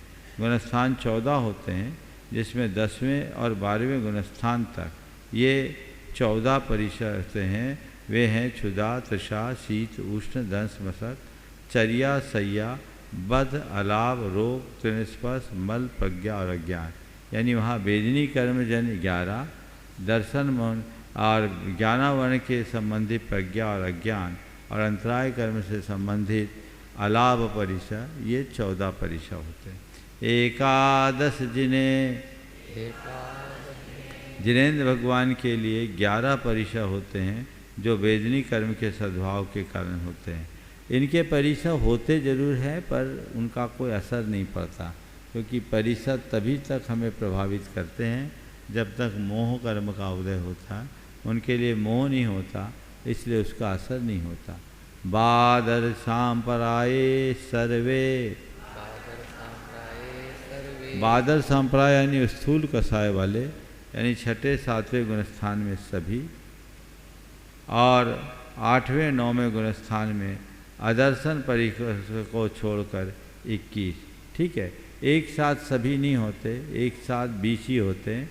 इसलिए सभी जब कह रहे हैं तो सभी हो सकते हैं, पर एक काल में एक साथ जीव के होंगे तो सब नहीं होंगे, 19 ही होंगे। ज्ञानावरणे प्रज्ञा ज्ञाने, ज्ञानावरणी कर्म के उदय से प्रज्ञा और अज्ञान परिसर होते हैं। ज्ञानावरण कर्म का क्षोभसम होने में प्रज्ञा और उदय होने पर अज्ञान परिसर। दर्शन मोहांतरायोर दर्शनालाभो, दर्शन मोहनी और अंतराय कर्म के उदय से क्रमशः अदर्शन और अलाभ परिसर होते। देखिए, दर्शन मोहनी कर्म का उदय 7वें गुणस्थान तक ही होता, इसलिए बादल सांप्राय सर्वे में 7वें तक ही सब मानना, 8वें और 9वें में सब मत मानना, वहाँ अदर्शन परिसर नहीं होगा और अलाभ हो गया। चारित्र मोहे नाज्ञारति स्त्री निषद्या क्रोश याचना सत्कार पुरस्काराः।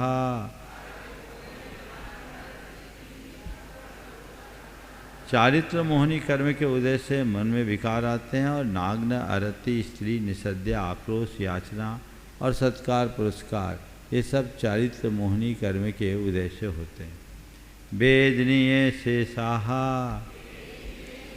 शेष जो 11 परिसर वेदनी कर्म के उदय से होते हैं वह भूख, प्यास, शीत, उष्ण, दंश, मशक, चर्या, शय्या, बध, रोग, त्रिस्पर्श और मल, एकादयो भाज्या युगपदे कस्मिन्नेकोनविंशतेः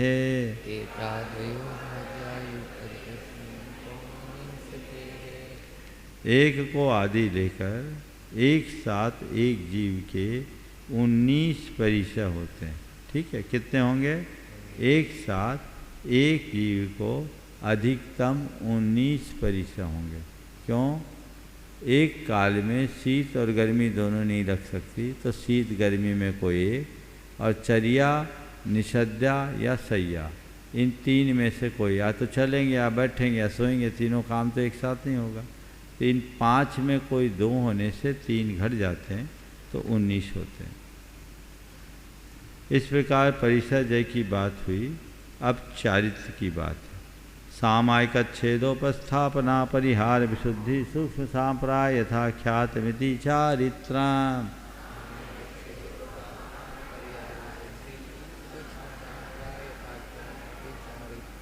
सामायिक छेदोपस्थापना परिहार विशुद्धि सूक्ष्म सांप्राय और यथाख्यात, ये चारित्र के 5 भेद है। जैसे हित की प्राप्ति और अहित का परिहार हो, उसका नाम चारित्र है। सामायिक का मतलब है साम भाव में स्थित रहने के लिए समस्त पापों के त्याग का नाम सामायिक। फिर है छेदोपस्थापना, गहित चारित्र में दोष लगने पर उनका परिहार कर मूल रूप में स्थापित होने का नाम छेदोपस्थापना नाम का चारित्र। फिर परिहार विशुद्धि, परिहार और विशुद्धि, चारित्र की जिस विशुद्धि से हिंसा का पूर्णतः परिहार हो, उसका नाम परिहार विशुद्धि है। ये एक विशेष चारित्र है। इसके प्रकट होने पर शरीर में इतना हल्कापन आ जाता है कि मकड़े के जाले में पैर रखने पर भी वो टूटता नहीं। ये किसको होता है? हर किसी को नहीं होता।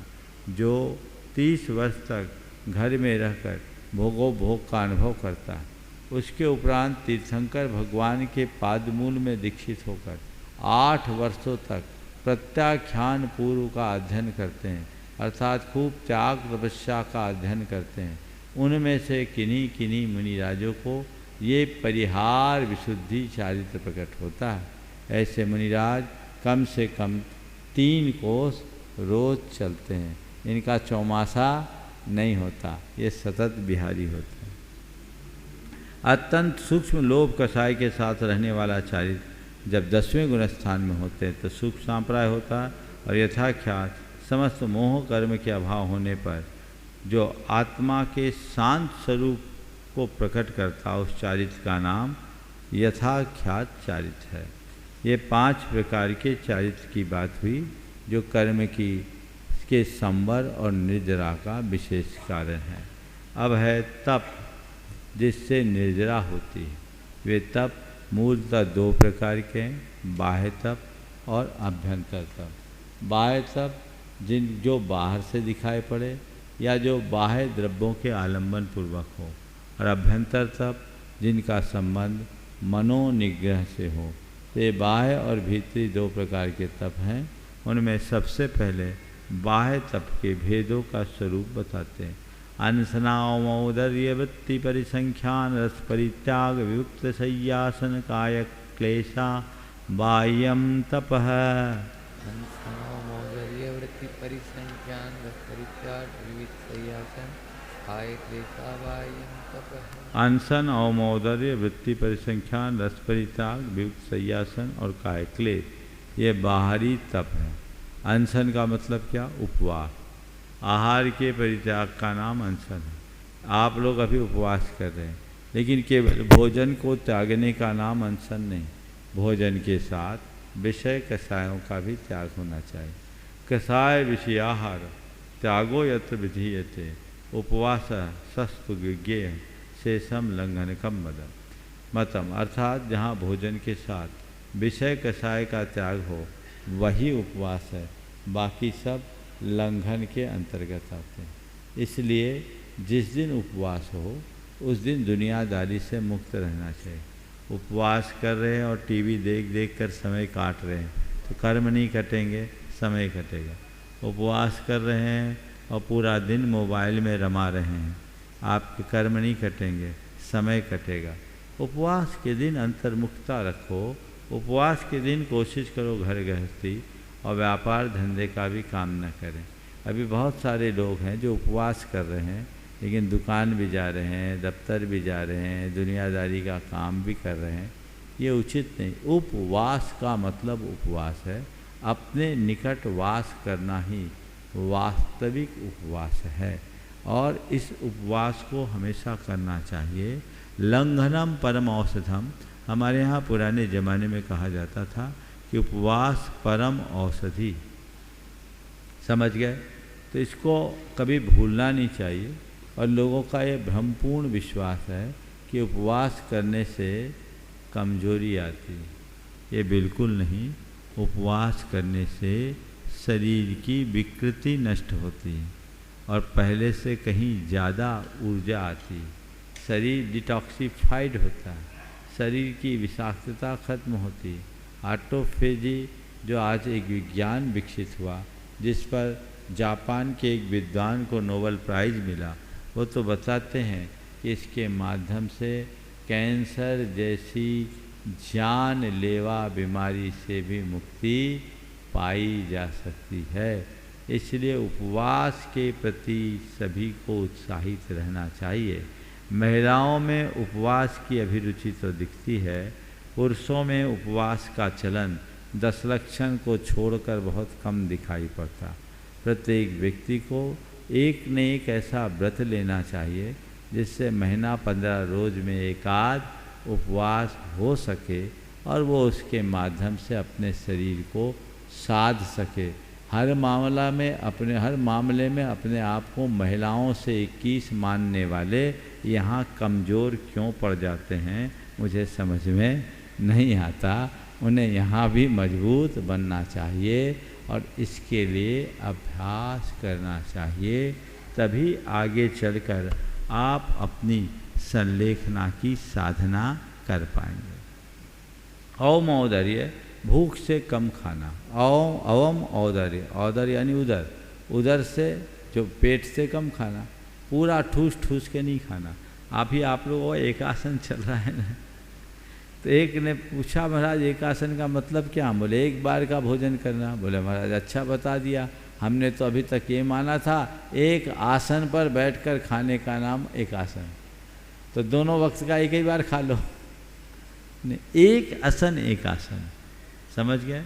तो कम खाना, आधा भोजन करना, दूना पानी पीना और एक हिस्सा हवा के लिए छोड़ देना, ये भोजन की मात्रा है। यदि इतनी मात्रा अपनाते हैं तो सारा काम होता है। तो अनशन औमोदर वृत्ति परिसंख्या, आहार ग्रहण के लिए निकलते समय मुनियों द्वारा आहार संबंधी नियम लेने को वृत्ति परिसंख्यान कहते हैं, जो आप लोग अक्सर देखते हैं। रस परित्याग, रस प्रीति विवर्धनम, भोजन में प्रीति बढ़ाने वाले रसों का त्याग करना अथवा सभी का या उनमें से किसी एक का त्याग करके आहार ग्रहण करना रस परित्याग तप है। विविक्त आसन, एकांत स्थान में ध्यान लगाना, शयन करना, आसन लगाना, ये विविक्त आसन है। और शारीरिक कष्टों को समतापूर्वक सहन करना, ये कायक क्लेश नाम का तप है। एक आसन पर रहना, एक पैर पर रहना, खड़े रहना आदि, ये सब विविक्त कायक क्लेश नाम का तप कराता है। इस प्रकार ये 6 बाहरी तप है।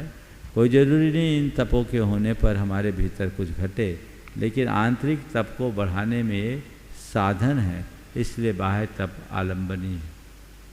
अभ्यंतर तप, प्रायश्चित विनय वैयावृत्त स्वाध्याय व्युत्सर्ग ध्यानानुत्तरम।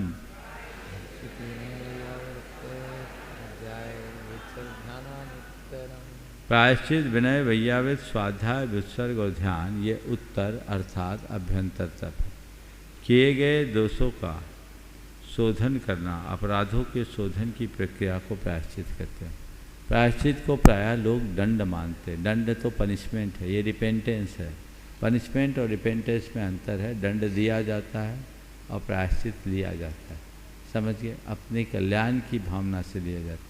यदि कहीं कोई गलती हो जाए, अव्वल तो कोशिश ये करे कि कोई गलती हो नहीं, और गलती हो जाए तो निश्चल मन से गुरु के समक्ष जाकर उसे प्रकट करना और उनके द्वारा दिए गए प्रायश्चित को सहज भाव से ग्रहण करना, ये प्रायश्चित तप है जो मान को गलाता है और चित्त को निर्मल करता है। ये साधारण सी बात नहीं है, इसका असाधारण प्रभाव है, इसको ध्यान में रखना चाहिए। प्रायश्चित क्या होता है, उसका प्रभाव क्या होता है। एक बार गुरुदेव ने हम मुनियों को कुछ नियम दिया, सामूहिक नियम दिया, और एक से भी नहीं पड़ा। मुझसे जब कहा गया था, मैंने कहा गुरुदेव आप कह रहे हो तो मैं कोशिश करूँगा, मेरे लिए कठिन है। मैंने कहा देख लेना, नियम मेरे लिए वैसा जोर दिया भी नहीं था और मैंने नियम लिया भी नहीं था। मैंने कहा था ठीक है आपने कहा है, मैं देख लूँगा। संयोग ऐसा हुआ एक का भी नहीं पला, और पलना था ही नहीं, हम नए मुनियों की बात थी। एक का भी नहीं पला, समय पूरा हुआ, सबके दोष लगे। हम ही ने सबसे कहा कि चलो गुरुजी के पास अपने को चलना चाहिए प्रायश्चित लेने। ले गए, सबको प्रायश्चित दे दिया, मुझे प्रायश्चित नहीं दिया। हमने गुरु हमें प्रायश्चित अभी नहीं, दोबारा गया प्रायश्चित अभी नहीं। तीसरी बार गया, किताब में मुंडी गड़ाए तो देखे नहीं, बहुत देर हो गई। गुरुदेव प्रायश्चित क्यों बार बार आते हो, कह दिया ना तुम्हारे लिए प्रायश्चित नहीं है। ये शब्द मुझे चुप गए कि आखिर ऐसा क्या हो गया कि मैं प्रायश्चित के अयोग्य हो गया। मेरे 40 साल के संयमी जीवन के वे 3 दिन सबसे खराब दिन थे। मेरा कोई काम में मन नहीं लगा, मेरे भावों की व्यग्रता को मेरे चेहरे पर आसानी से देखी जा सकती। 3 दिन बाद अब कुछ बोल भी नहीं सकते, मन में एक ही बात, तुम्हारे लिए कोई प्रायश्चित नहीं। 3 दिन बाद जब इरियापत भक्ति हुई, दोपहर में प्रत्याख्यान लेके उठ रहे थे, उन्हें इशारा किया 2 उपवास कर लेना। हम समझ गए मामला बन गया। हमने कहा अब देर नहीं करो, क्या अवसर किया, उपवास लिया।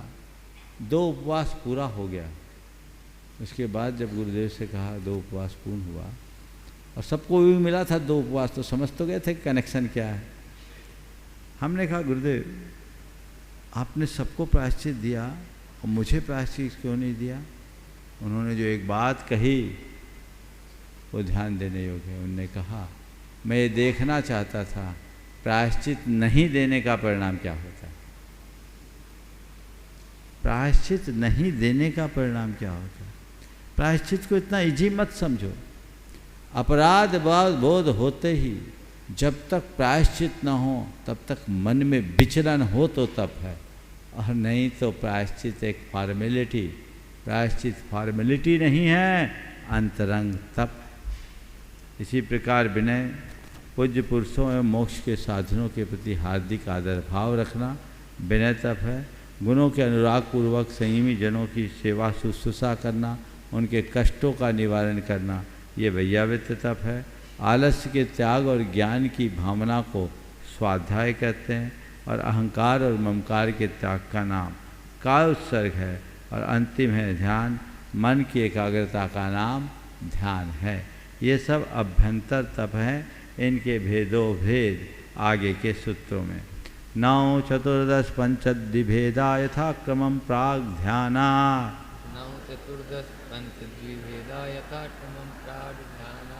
9 4 10 5 2 इनके भेद हैं यथाक्रम से प्राग ध्यानात यानी ध्यान से पहले। प्रायश्चित के 9 भेद, विनय के 4, वैयावृत्ति के 10, स्वाध्याय के 5 और कायोत्सर्ग के 2। हम क्रम से इनका और विस्तार देखते हैं। आलोचना प्रतिक्रमण तदुभय विवेक व्युत्सर्ग तपच्छेद परिहारोपस्थापना।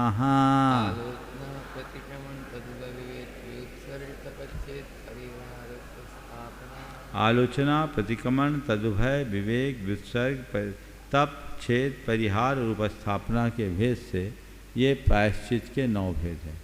सबसे पहले आलोचना, गुरु के सामने अपने दोष को प्रकट कर देना आलोचना है। प्रतिक्रमण, दोष को प्रकट करने की जगह मैंने ये जो किया गलती हो गई, ये मिथ्या हो, मेरा दोष मिथ्या हो, इस प्रकार के उद्गार का नाम प्रतिक्रमण है। तदुभय, ऐसा जिसमें आलोचना भी हो और प्रतिक्रमण भी हो। तो दोष को प्रकट करते हुए मेरा ये दोष मिथ्या हो, मैं इसकी पुनरावृत्ति न करूँगा, ये तदुभय। कुछ दोष आलोचना से नष्ट होते हैं, कुछ दोष प्रतिक्रमण से, और कुछ दोष तदुभय यानी आलोचना और प्रतिक्रमण दोनों से। विवेक का अर्थ होता है त्याग, विभाजन, अन्न पान और उपकरण आदि का कुछ समय के लिए त्याग करना, ये विवेक नाम का प्रायश्चित है। व्युत्सर्ग कायोत्सर्ग जो प्रायश्चित के रूप में गुरुओं के द्वारा दिया जाता है व्युत्सर्ग नाम का। तप उपवास आदि विशेष तप दोष विशेष के होने पर दिया जाता है, तब प्रायश्चित है। छेद दीक्षा को कुछ समय के लिए कम कर देना, इसको बोलते हैं छेद प्रायश्चित। कोई बड़ा दोष हो जाए तो उनका डिमोशन हो जाए, इसको बोलते हैं छेद। परिहार और बड़ा दोष होने पर उनको संग से ही कुछ देर के लिए दूर कर देना, इसको बोलते हैं परिहार। और उपस्थापना दीक्षा खंडित करके पुनर्दीक्षा देना, इसको बोलते उपस्थापना। ये सब प्रायश्चित है और इन सब से आत्मा की शुद्धि होती है। ज्ञान दर्शन चारित्रोपचारः, ज्ञान विनय दर्शन विनय चारित्र विनय और उपचार विनय के भेद से विनय के चार भेद हैं। ज्ञान और ज्ञानी का बहुमान करना ज्ञान विनय, दर्शन का निर्दोष पालन और दर्शन के धाराधकों का बहुमान करना दर्शन विनय, 13 प्रकार के चारित्र का निर्दोष पालन करना और चारित्र के आराधकों का सम्मान करना चारित्र विनय है। और उपचार विनय अपने से बड़े मुनियों के गुरुजनों के सामने आने पर उठकर खड़े होना, उन्हें प्रणाम करना, उन्हें आसन देना, हाँ उनका बहुमान करना, ये सारे शिष्टाचार के नियमों का पालन करना उपचार विनय है। ये सब हमारे कर्म निर्जरा का कारण है, ये तपस्या है, ये विनय तप कहलाता है। आचार्योपाध्याय तपस्वी शैक्षिक ग्लान गण कुल संग साधु मनोज्ञाना, आचार्योपाध्याय तपस्वी शैक्षिक ग्लान गण कुल संग साधु मनोज्ञाना। आचार्य उपाध्याय तपस्वी शैक्षिक ग्लान गण कुल संग साधु और मनोज्ञ 10 प्रकार के मुनियों की सेवा मुनियों को करने के लिए कहा गया। गृहस्थों को तो बात की बात है, मुनि जन मुनियों की सेवा करते हैं। वैयावृत्ति को एक बहुत बड़ा तप कहा और आचार्य कुंद ने तो वैयावृत्ति को जिन भक्ति कहा। व्यष्ट पाहुड़ में कहते हैं अहकुण जिन भक्ति परम बिया विच्चम दह बियप्पम। तुम जिनेन्द्र भगवान की भक्ति परक 10 प्रकार की वैयावृत्ति करो। ये 10 प्रकार की मुनियों की सेवा ही 10 प्रकार की वैयावृत्ति है। हम क्रम से इनके स्वरूप को देखो। जो संघ के नायक हैं उनको बोलते हैं आचार्य। उपाध्याय जो संघ में अध्ययन अध्यापन का काम कराते उपाध्याय। तपस्वी जो विशेष प्रकार की तपस्या करते हैं वे तपस्वी हैं। अध्ययनशील मुनि को शैक्ष कहते हैं। ग्लान बीमार असक्त साधुओं को ग्लान कहते हैं। वृद्ध साधुओं की संतति को गण कहते हैं। कुल दीक्षादायक आचार्य की परंपरा को कुल कहते हैं। संघ मुनि यति ऋषि मुनि यति अनगार ये 4 प्रकार के मुनियों के समूह को संघ कहते हैं। साधु चिर दीक्षित मुनि को साधु कहते हैं। और मनोग जो अभिरूप है, जो बहुत प्रभावक है, जिनके माध्यम से जगत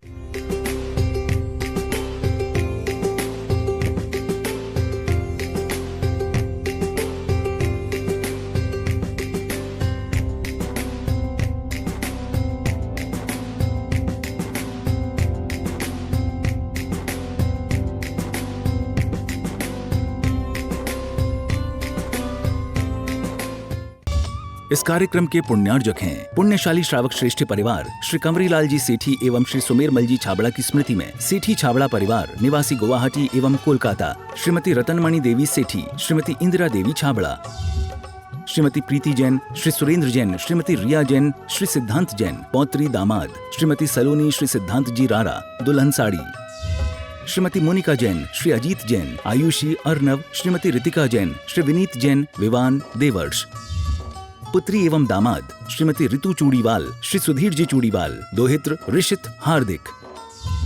फर्म इंदिरा लॉजीज, वेयरहाउसिंग और logistic park, Guwahati Assam. Computer vision work, वितरण घर Guwahati. Navkar www.navkargroup.in। Aluminium framework प्रणाली, कॉलम बॉक्स शटरिंग और वस्तु उत्पादों के निर्माता, कोलकाता पश्चिम बंगाल।